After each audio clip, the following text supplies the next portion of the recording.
তাহারাত হচ্ছে ইসলামের অপরিহার্য একটি অংশ। শরিয়াতের বিধিবিধান পালন করতে হলে, আল্লাহর হুকুম আহকামগুলি পালন করতে হলে তাহারাতের প্রয়োজন হয়। তাহারাত হচ্ছে পবিত্রতা। এই তাহারাত, এই পবিত্রতা আবার দুই ধরনের। একটা হচ্ছে আত্মিক পবিত্রতা, আর একটা হচ্ছে শারীরিক পবিত্রতা। ইবাদতের পূর্বে তাহারাত জরুরি।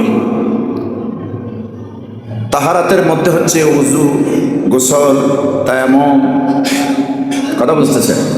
এগুলি তাহারাতের অন্তর্ভুক্ত। তো এই তাহারাতকে শরিয়াত আবার দুই ধরনের করেছেন, দুটি ভাগ করেছেন। একটি হচ্ছে আত্মিক, আরেকটি হচ্ছে শারীরিক। আত্মিক পবিত্রতা কি? আত্মিক পবিত্রতা হচ্ছে আপনার শিরক, কুফর, হিংসা, বিদ্বেষ থেকে কলবকে, অন্তঃকরণকে মুক্ত করা, কলুষ মুক্ত করা, পবিত্র রাখা। এটার নাম হচ্ছে আত্মিক পবিত্রতা। শারীরিক পবিত্রতা ওযু, গোসল, তায়াম্মুম, এগুলির মাধ্যমে পবিত্রতা অর্জন করা। নামাজের জায়গা, পোশাক, এগুলি পবিত্র রাখা, এগুলি হচ্ছে শারীরিক পবিত্রতা। আর এই শারীরিক পবিত্রতা, আত্মিক পবিত্রতা, দুইটারই গুরুত্ব অনেক বেশি। কোনো কাফের বেঈমান যদি শুধুমাত্র শারীরিক পবিত্রতা অর্জন করে, ওযু গোসল করলো, নামাজের জায়গাও পবিত্র করলো, পোশাকটাও পবিত্র করলো, উনি যদি আল্লাহর ইবাদত করে নামাজ পড়ে, আপনারা কি বলেন, নামাজ হবে? হবে না। আত্মিক এবং শারীরিক এই পবিত্রতা একটার সাথে আর একটা এঙ্গেজ, দারুণভাবে একটার সাথে আর একটা সম্পর্ক রয়েছে। যতক্ষণ না আত্মিক পবিত্রতা হবে, ততক্ষণ ওই বান্দার শারীরিক পবিত্রতার কোনো ভ্যালু আছে বলে ইসলাম বলে না। কারণ আগে থাকতে হবে আত্মিক পবিত্রতা, কলবের পবিত্রতা। কথা বুঝতেছেন? এই কলবটাকে শিরক মুক্ত, কুফর মুক্ত, ঈমান দিয়ে এটাকে তরিতাজা রাখতে হবে। এ কলবে জায়গা দিতে হবে আল্লাহকে, বিশ্বাস করতে হবে রসুলকে, পরকালকে। এটা হলো আত্মিক পবিত্রতা, এটা আসল পবিত্রতা। এখন আত্মিক পবিত্রতা অর্জন কেউ না করে, কোনো কাফের ব্যক্তি যদি নামাজ পড়ে, নামাজের জন্য পবিত্র হয়, উজু করে, গোসল করে, তায়াম্মুম করে, যেগুলি ইবাদত আদায় করার ক্ষেত্রে যেগুলি শর্ত, এই পবিত্রতাগুলি অর্জন করে, কিন্তু তার অন্তরে রয়েছে কুফরি, অন্তরে রয়েছে শিরক, হিংসা, বিদ্বেষ। বলুন আপনি ওই কাফের মুশরিকদের বন্দেগী, নামাজ, রোজা যা হোক না কেন, তেলাওয়াতে কালাম যা করুক, আল্লাহর কাছে মঞ্জুর হবে? হবে না, যেহেতু তার অন্তরটা পরিশুদ্ধ নয়, ঈমান নেই। আমার বন্ধুগণ, এই জন্য আগে দরকার, আগে জরুরি হচ্ছে আত্মিক পবিত্রতা। আর এই যে স্বাভাবিক যে তাহারাত, পবিত্রতা, ওযু, গোসল, এটি হচ্ছে মুসলমানদের জন্য, ঈমানদারদের জন্য। কাদের জন্য? ঈমানদারদের জন্য। যেমন নামাজ পড়তে হলে, নামাজ আদায় করতে হলে, তেলাওয়াত করতে হলে, তুয়ুফি বাইতিল্লাহ করতে হলে ওযুর প্রয়োজন। যদি ওযুর ব্যবস্থা না থাকে, শরিয়াত এখানে তায়াম্মুমের ব্যবস্থা করে দিয়েছেন। গোসল ফরজ হয়ে গেছে। এই গোসল ফরজ হওয়ার পর পবিত্রতার মাধ্যম হচ্ছে পানি। মাধ্যম কি? পানি। এই পানি যদি না পান, ফাইল্লাম তাজিদু মান, যদি পানি না পাওয়া যায়, ফাতায়াম্মামু সাঈদান তাইয়্যিবা, তাহলে পবিত্র মাটি দ্বারা তায়াম্মুম করে নিতে হবে। তাহলে তার হক আদায় হয়ে যাবে, সে নাজাসাত থেকে মুক্ত হবে, এক কথায় পবিত্র হবে, তার দ্বারা ইবাদত যোগ্য বলে তাকে গণ্য করা হবে। যেমন নামাজের মধ্যে আমরা যখন দাঁড়াই, সূরাতুল মায়েদার 6 নম্বর আয়াতে আল্লাহ পাক ওযুর ব্যাপারে বলেছেন। ওযু কেমন ভাবে ফরজ করা হলো?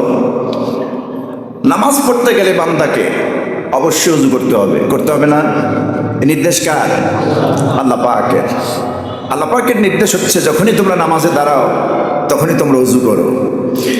আমার বন্ধুগণ, কোরআনে কারীমে আল্লাহ রাব্বুল আলামিন সূরাতুল মায়েদার 6 নম্বর আয়াতে তাম পৃথিবীর মুমিন মুমিনাত নারী পুরুষদেরকে এক কথাই বললেন, ইয়া আইয়ুহাল্লাযীনা আমানু ইযা কুমতুম ইলাস সালাতি ফাগসিলু উজুহাকুম ওয়া আইদিয়াকুম ইলাল মারাফিক وأيديكم إلى المرافق وامسحوا برؤوسكم وأرجلكم إلى الكعبين আল্লাহ পাক বলছেন, ইমানদারেরা মুমিনেরা যখন তোমরা নামাজে দাঁড়াবে, যখন তোমরা নামাজে দাঁড়াও, সালাতে দাঁড়াও, তখন তোমরা ফাগসিলু উজুহাকুম তোমাদের চেহারাগুলি ধৌত করো। কি ধৌত করতে হবে?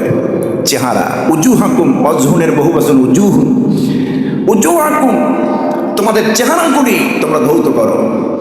এই আয়াতের মধ্যে আল্লাহ পাক উজুর 4টা ফরজ বললেন। কয়টা? 4টা ফরজ বললেন। প্রথম নম্বর ফরজ হলো ফাগসিলু উজুহাকুম তোমাদের চেহারাগুলি তোমরা ধৌত করো, তোমাদের চেহারা ধৌত করো পবিত্র পানি দিয়া। এরপরে তোমরা ধৌত করো আইদিয়াকুম তোমাদের হাত, তোমাদের হাতগুলি ধৌত করো ইলাল মারাফিক। কোন পর্যন্ত? কনুই পর্যন্ত। কনুই পর্যন্ত তোমরা তোমাদের হাতগুলি ধৌত করো। ওয়ামসাহু বিরুউসিকুম ওয়া আরজুলাকুম ইলাল কা'বাইন। আর তোমরা মাসহ করো মাথা। এই মাথার মাসেও ইমামদের মত রয়েছে। কেউ কেউ বলেছেন পুরো মাথা মাসহ করতে হবে, কেউ বলেছেন মাথার 4 ভাগের 1 ভাগ মাসহ করতে হবে। এরকম বিভিন্ন মত দিয়েছেন। মাথা মাসহ করা। ওয়া আরজুলাকুম ইলাল কা'বাইন আর ধৌত করো পা দুটি। কা'বাইন মানে হচ্ছে টাকনু। টাকনু, এই যে টাকনু, টাকনু পর্যন্ত উঁচু জায়গাটা। টাকনু বুঝেন তো? এই যে পায়ে হাত দিয়ে দেখবেন একটা উঁচু জায়গা আছে গিল্ডার মতো। এই উঁচু জায়গা পর্যন্ত ধৌত করা কি ফরজ? কথা বলছেন না? উঁচু জায়গা পর্যন্ত ধৌত করা কি ফরজ? অনেকে কিন্তু তাড়াহুড়া করে এই কামটা ঠিক মতো করে না। পাও ধোয় ঠিকই, টাকনু পর্যন্ত ধোয়া হয় না। অথচ টাকনু পর্যন্ত ধৌত করা ফরজ। নির্দেশ কার? আল্লাহ পাক। কাবা, এই কাবার একটি অর্থ হচ্ছে কাবাইন মানে 2 টাকনু। আর কাবার অর্থ আমি আরো কয়েক জুমা আগে বলেছিলাম উঁচু জায়গা। উঁচু, যেখানে ভিত্তি থাকে, দূরের থেকে দেখা যায়, এরকম উঁচু জায়গা। সমুদ্রের ফেনাকে, তুফানকেও কাবা বলা হয়। উঁচু জায়গাকে, টিলাকে কাবা বলা হয়। যেহেতু পায়ের এই গোড়ালিটা দেখবেন উঁচু, এই যে গিরাটা একটু উঁচু না? দূরের থেকে বোঝা যায়, অনেকের তো অনেক বেশি থাকে। আল্লাহ রাব্বুল আলামিন বলছেন ওয়া আরজুলাকুম ইলাল কা'বাইন তোমাদের পা দুটি ধৌত করো। এই পা দুটির গিরা পর্যন্ত, টাকনু পর্যন্ত তোমরা ধৌত করো। তাহলে হুজুর 4টা ফরজ আল্লাহ বলে দিলেন। প্রথমত চেহারা সুন্দর করে ধৌত করতে হবে। 2 নম্বরে হাত দুটি কনুই পর্যন্ত ধৌত করতে হবে। 3 নম্বরে মাথা মাসহ করতে হবে। 4 নম্বরে টাকনু পর্যন্ত পা ধুতে হবে। কয়টা গেল? 4টা ফরজ আল্লাহ পাক বিধান দিয়েছেন।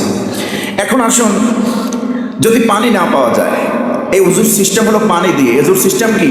পানি দিয়ে। ওযু করতে হবে পানি দিয়ে। এখন আপনি পানি পেলেন না, পানি না পাওয়ার কারণে মনে রাখবেন ভালো করে, পবিত্রতা অর্জনের মাধ্যম 2টা। একটা হলো ওযু, না হয় তায়াম্মুম। একটা হচ্ছে ওযু আর একটা নাকি তায়াম্মুম। তায়াম্মুমের বিধান বিকল্প, এটা হচ্ছে বিকল্প, অল্টারনেটিভ। ওযু প্রথমত ওযুই দরকার। পানি যদি আপনার একটু দূরেও হয়, শরীয়ত যে সীমানা দিয়েছে সেই সীমানার মধ্যে যদি পানি থাকে তাহলে কিন্তু তায়াম্মুম জায়েজ হবে না। কথা বুঝতেছেন?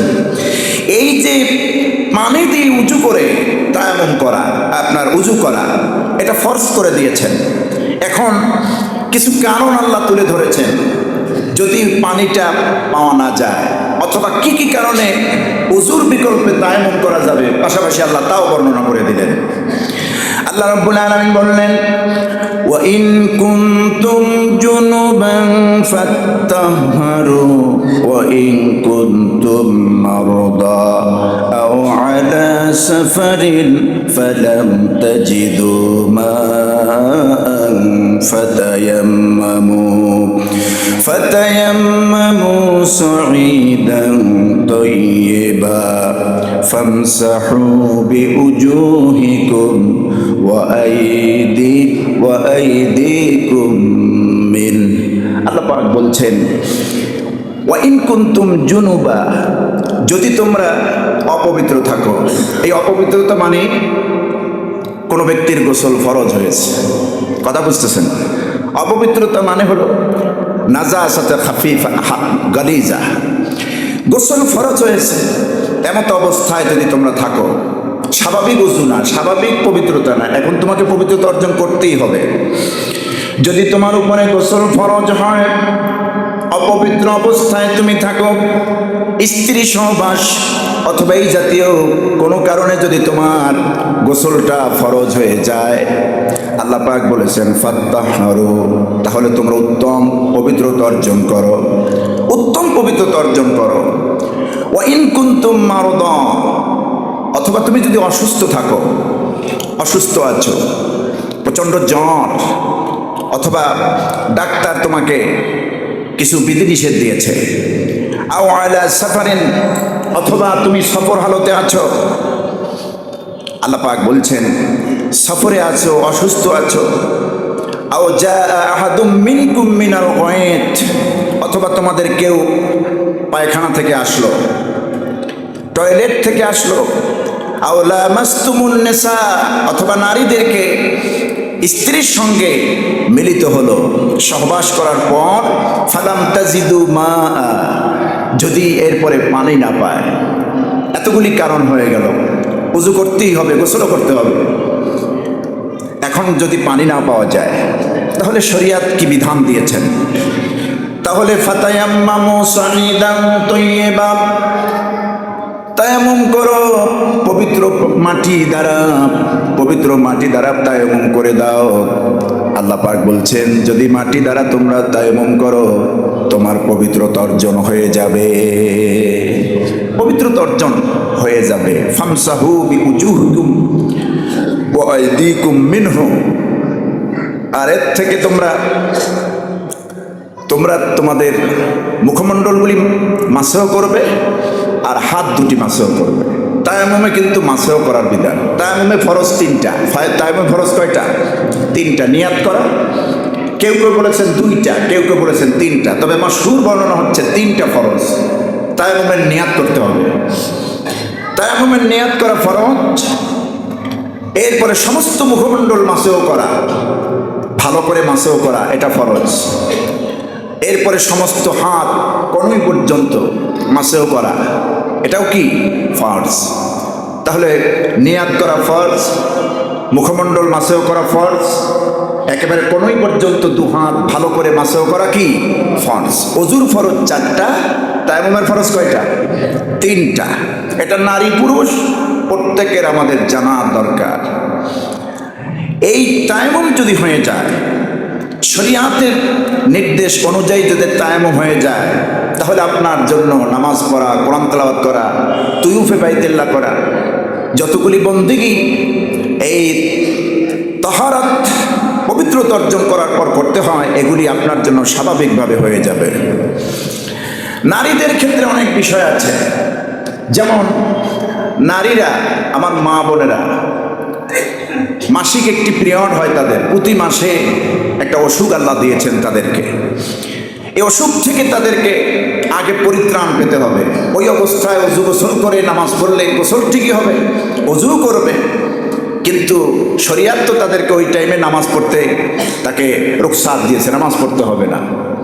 আর ওইভাবে তাহারাতুন হাকিকাহ, উত্তমভাবে পবিত্রতা অর্জন ওইভাবে সাধিত হবে না যতক্ষণ না ওই অসুখটা বন্ধ হয়ে যায়। সর্বনিম্ন 3 দিন সর্বোচ্চ কয় দিন? 10 দিন। ইমাম আবু হানিফা রাহমাতুল্লাহ আলাইহি মাযহাব হচ্ছে এটা, যে নারীদের প্রতি মাসের যে অসুখটা এটা সর্বনিম্ন 3 দিন। হায়েজ যেটাকে বলা হয় হায়েজ, এটা কোরআনের ভাষায় হায়েজ। আল্লাহ রাব্বুল আলামিন সূরাতুল বাকারার 222 নম্বর আয়াতে মা বোনদের অসুখ নিয়ে তাদের পবিত্রতা কিভাবে অর্জন হবে আল্লাহ পাক এ ব্যাপারে আয়াত নাজিল করে দিলেন। কারণ কতিপয় নারীরা হযরত আসমা বিনতে আবু বকর সিদ্দিক রাদিয়াল্লাহু তাআলা আনহু, অর্থাৎ আবু বকর সিদ্দিকের মেয়ে হযরত আসমা, তিনি সব কিছু নারীরা রাসূলের কাছে এসে এই ব্যাপারে জিজ্ঞেস করলেন যে হুজুর, আমাদের তো এরকম প্রতি মাসে এরকম একটা অবস্থা হয়, তো আমাদের বিধান কি, আমরা কখন পবিত্র হব, কিভাবে হব? আল্লাহ পাক বলেন ওয়ায়াসআলুনাকা আনিল মাহিদ কুল হুয়া আযান ফা'তাযিলুন নিসা ফিল মাহিদ ওয়া লা তাকরাবুহুন্না হাত্তা ইয়াতহুরনা فإذا تطهرن فأتوهن من حيث أمركم الله إن الله يحب التوابين ويحب المتطهرين আল্লাহ পাক বলছেন ওয়ায়াসআলুনাকা আনিল মাহিদ, হে নবী, লোকেরা আপনাকে মাহিদ সম্পর্কে জিজ্ঞেস করবে। বিশেষ করে মা বোনরা তো নবীর কাছে জিজ্ঞেস করেছেন এই মাহিদ সম্পর্কে, হায়েজ সম্পর্কে, কি এটার বিধান? কুল হুয়া আযান, হে নবী আপনি বলুন এটা কষ্টদায়ক, এটা অত্যন্ত কষ্টদায়ক। প্রতি মাসে যে রক্তস্রাব হয়, আপনারা তো মনে করেন আমরা যে পুরুষ জাতি, এটা লজ্জার বিষয় না, আমাদের জানতে হবে। প্রতি মাসে যে মায়েদের যে একটা অসুখ হয়, এটা কিন্তু কষ্ট আছে। শরীর থেকে একটা ব্লাড নেমে যায়, যদিও কষ্ট আছে, কিন্তু প্রত্যেকটা মাকে এই ব্লাডিংয়ের মাধ্যমে, রক্তস্রাবের মাধ্যমে পুরো শরীরটাকে আল্লাহ পাক পরিশুদ্ধ করে দেয়। সুবহানাল্লাহ। এটা যদি বন্ধ হয় তখন ডাক্তার দেখাতে হয়, ঠিক না? যদি মাসিক টাইমে, প্রতি মাসের টাইম অনুযায়ী মায়েদের এই ঋতুটা না হয়, এই সমস্যাটা, এই অবস্থাটা যদি না হয়, তাহলে এটা কিন্তু কঠিন আকারে ধারণ করে, ডাক্তার দেখাতে হয়, ক্যান্সার হয়ে যায়। আল্লাহ যে বিধান দিয়েছেন, আল্লাহ যে রোগ দিয়েছেন, এটাকে রোগ বলবো না, এটা আল্লাহর পক্ষ থেকে একটা ফায়সালা। আল্লাহ নিজে বলছেন কুল হুয়া আযান, হে নবী আপনি বলে দেন এটা একটা কষ্টদায়ক বিষয়, মা বোনদের জন্য কষ্টদায়ক বিষয়। এটা সর্বনিম্ন 3 দিন, সর্বোচ্চ 10 দিন। যদি 10 দিনের বেশি থাকে, 3 দিনের কম থাকে, তাহলে এটা ইস্তেহাদা, এটাকে আর হায়েজ বলা যাবে না, এটা রোগ হয়ে গেল। এটা কি হয়ে গেল? রোগ হয়ে গেল। তখন এর চিকিৎসা নিতে হবে। আমার বন্ধুগণ, হায়েজ অবস্থায় কি বিধান রয়েছে শরীয়তের? আল্লাহ পাক বলেন ফা'তাযিলুন নিসা ফিল মাহিদ ওয়া লা তাকরাবুহুন্না হাত্তা ইয়াতহুরন।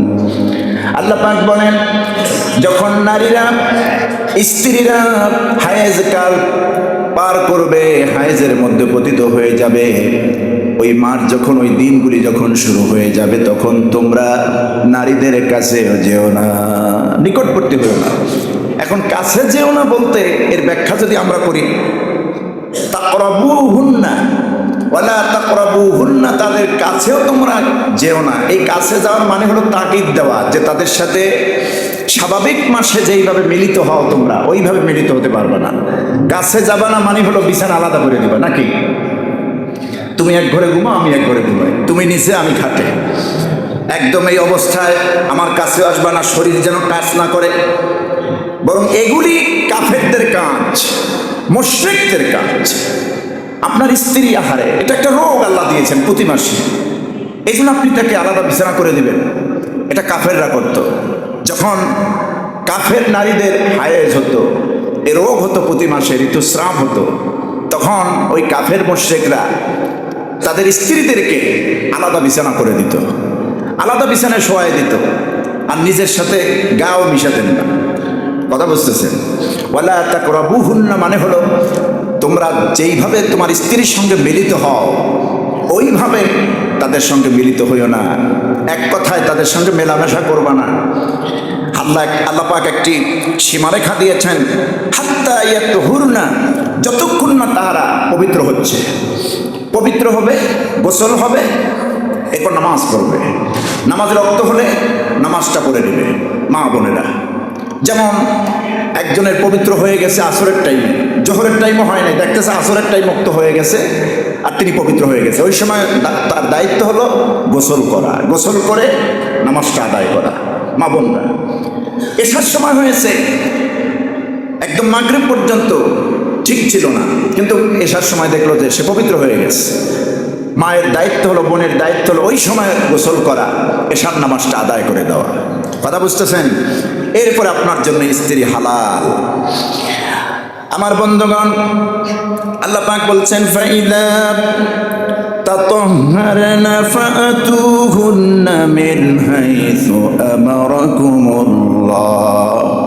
ওইসব নারীরা যখন পবিত্র হয়ে যাবে তখন তোমরা তাদের সাথে মিলিত হও, তাদের কাছে আসো, যেভাবে আল্লাহ তোমাদেরকে পারমিশন দিয়েছেন। ইন্নাল্লাহা ইউহিব্বুত তাওয়াবিন, নিঃসন্দেহে আল্লাহ পাক তাওবাকারীকে পছন্দ করেন। ওয়ায়ুহিব্বুল মুতাতাহহিরিন, আর তিনি অধিক পবিত্রতা অর্জনকারীকে পছন্দ করেন। সুবহানাল্লাহ। এজন্য হায়েজ, নেফাস, ইস্তেহাজা এগুলি আমাদের ভালো করে জানা দরকার। পুরুষ হোক নারী হোক, ইসলামী শরিয়াত পালন করতে হলে এগুলি আমাদের জানা দরকার। আমাদের ওযু গোসল কিন্তু অনেকের হয় না। গোসলের 3টা ফরজ ঠিক মতো আমরা করি না। দেখুন, গোসলের প্রথম ফরজ হচ্ছে আপনি বিসমিল্লাহ বলে শুরু করবেন, নাকে পানি দিবেন, আপনি কুলি করবেন। প্রথম ফরজ কি? কুলি করবেন। এবং যদি আপনার গড়গড়ার প্রয়োজন হয়, মুখের মধ্যে পানি নিয়ে গড়গড়া দিবেন, গড়গড়া দিয়ে ভালো করে কুলি করবেন। আমরা যেই পরিমাণ পান খাই এতে তো গড়গড়া ফরজ হয়ে যায়। কথা বুঝতেছেন? নামাজের মধ্যে যদি ওযুর পরে, গোসলের পরে অনেকের পানের এরকম সুবারি টুবারি যদি ভিতরে লেগে থাকে, এটা অপরিচ্ছন্ন না? এটা তো দেখতেও সুন্দর আর ভাবতেও অসুন্দর। কাজেই এটা সরাই দিবেন মুখ থেকে, মুখের মধ্যে যত যা আছে সব বের করে দিবেন, কুলি করবেন। এরপরে নাকে পানি দিবেন, এই 2টা আঙ্গুল নাকের ভিতরে ঢুকাই দিবেন। এই নাকের যে নরম জায়গাটা আছে, আজকের বয়ানটা কিন্তু একদম ক্লাসের মতো। আমাদের ফিকার কিতাব দিয়ে যেমন হুজুররা ক্লাস করাতেন, এরকম একটা ক্লাসের মতো মনে রাখতে হবে ভালো করে। নাকের যে 2 ছিদ্রের মাঝখানে একটা বর্ডার আছে না বর্ডার? এই বর্ডারটা কিন্তু খুব নরম। ইট দিয়ে, এটা কংক্রিট সিমেন্ট দিয়ে এটাকে বানানো হয় না, এটা একদম নরম একটি হাড্ডি দিয়েছেন আল্লাহ পাক। এই নরম হাড্ডিতে পানি পৌঁছাতে ওই পর্যন্ত। এগুলো 2টা ফরজ। 3 নম্বর কি? মাথা থেকে পা পর্যন্ত সমস্ত শরীর পানি দিয়া ধৌত করা। তাহলে গোসলের ফরজ পেলাম 3টা, কুলি করা, নাকে পানি দেয়া, 3 নম্বরে কি? সমস্ত শরীর ধৌত করা। এই 3টে ফরজ আমরা আদায় করবো। আমরা কিন্তু আসলে এটা আদায় করি না। মাথায় 2 মগ পানি দিয়া খুব তাড়াহুড়ো করে গোসল করেন।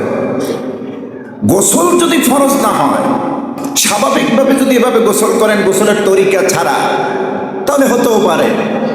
আর জুনুবান, এই যে কোরআন শরীফ আল্লাহ বলেছেন, ওয়াইন কুনতুম জুনুবান, তোমরা যদি অপবিত্র থাকো, যেমন স্ত্রীর সঙ্গে মেলামেশা করার পর তখন যে গোসলটা হয়, ওই গোসলটা কিন্তু সুন্নত না, ওই গোসলটা কি? ফরজ। ভালো করেই তো জানেন আপনারা।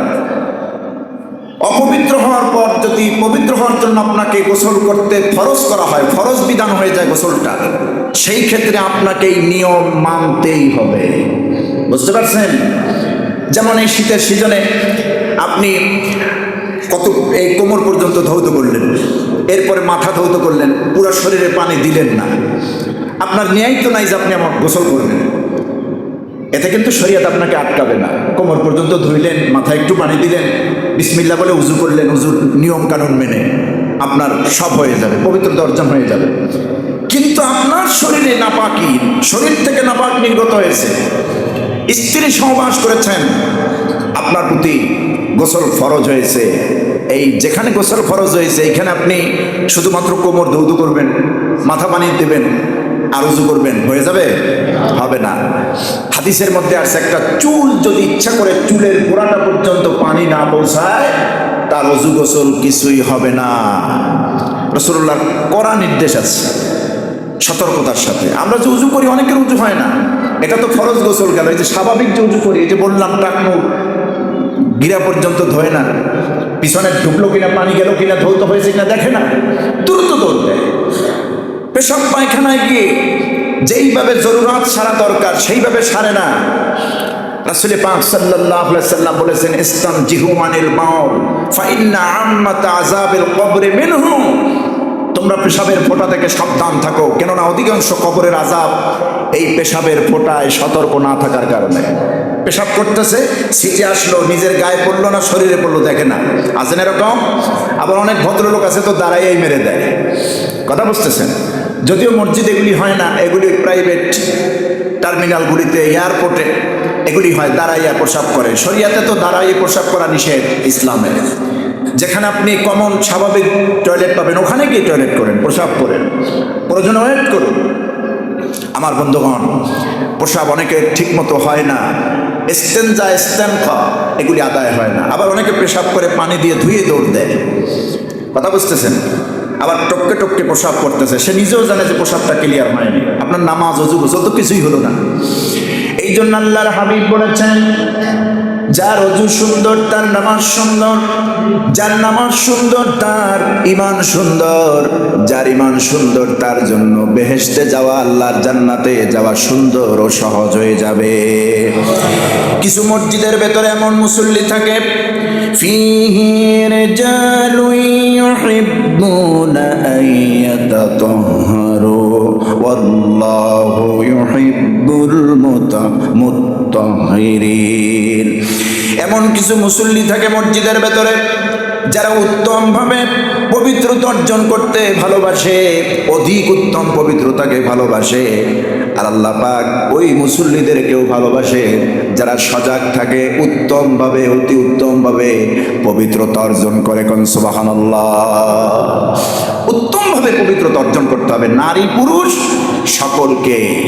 এটা ভালোভাবে খেয়াল করতে হবে। ইস্তেনজা করেছেন, আপনার নিয়ম হলো, রাসূল পাক সাল্লাল্লাহু আলাইহি ওয়াসাল্লাম এই আয়াত যখন নাজিল হলো তখন কুবা এলাকায় চলে গেলেন নবীজি, যে তোমরা এই মসজিদে থাকো আর তোমরা উত্তম পবিত্রতা অর্জন করো। যার কারণে আল্লাহ আমাকে এই আয়াত দিয়া জানায় দিলেন, তোমরা কিভাবে পবিত্রতা অর্জন করো বলো তো। ওই লোকেরা বললেন, ইয়া রাসূলুল্লাহি সাল্লাল্লাহু আলাইহি ওয়াসাল্লাম, আমাদের যদি পেশাবের বেগ হয় স্বাভাবিক ঢিলা দিয়া পেশাবটা ইস্তেনজাটা সেরে নেই, এরপরে পেশাবের ফোঁটা যখন বন্ধ হয়ে যায়, যখন ঢিলার কাজ শেষ হয়ে যায়, কুলুকের কাজ শেষ হয়ে যায়, টিস্যুর কাজ শেষ হয়ে যায়, তখন পানি দিয়া জায়গাটা মাকামটা ধুয়ে ফেলি। আপনার শুদ্ধ করে যদি আপনার টিস্যুর পেপারের মধ্যে ইস্তেনজা পেশাবটা ঠিক মতো চুষে নেয় এবং ওই জায়গাটা সাফ হয়েছে, আপনি ভালোভাবে জানেন যেটা একদম ক্লিয়ার হয়ে গেছে, তাহলে উজু করলে নামাজ হবে। উত্তম না, নামাজ হয়ে যাবে। কিন্তু উত্তম পবিত্রতা হচ্ছে ওইটাকে পানি দিয়ে কি করা? ধৌত করা। সুবহানাল্লাহ। আল্লাহ রাসূল বলছেন উত্তম হচ্ছে এইটা, পানি দিয়ে ধৌত করা। শুধু টিস্যু নিলে, ঢিলা কুলুক নিলেই হবে না।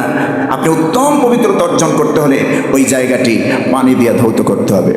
যেখানে উজুর চিহ্ন, উজুর পানি যাবে, কিয়ামতের দিন আল্লাহ পাক বলেছেন, আল্লাহ পাকের হাবিব বলেছেন, ওই জায়গা থেকে নূর চমকাবে। ইন্না উম্মতি ইউদাউনা ইয়াউমাল কিয়ামাতি গুররাম মুহাজ্জালিনা মিন আতারিল উজু। উজুর যতগুলি আসর আছে, শরীরের চেহারা, নাকে, কপালে, পায়ে, হাতে যত চিহ্ন আছে, কিয়ামতের দিন আল্লাহ রসুলের সামনে ওই জায়গাগুলি এরকম চমকাতে থাকবে, নূর চমকাতে থাকবে। হুজুর বলেছেন, কেউ যদি তার শরীরের চেহারার মধ্যে নূর চমকাতে চায় কিয়ামতের দিন, এটা যদি কেউ লম্বা করতে চায় সেজন্য এই কাজগুলি করে। তার মানে ভালোভাবে উজু করে, ভালোভাবে পবিত্রতা অর্জন করে। জোরে কোন সুবহানাল্লাহ। ভালো পবিত্র ছাড়া লা তুকবালু সালাতুন বিগাইরি তুহুর, তাহারাত ছাড়া, পবিত্রতা ছাড়া নামাজ কবুল হয় না।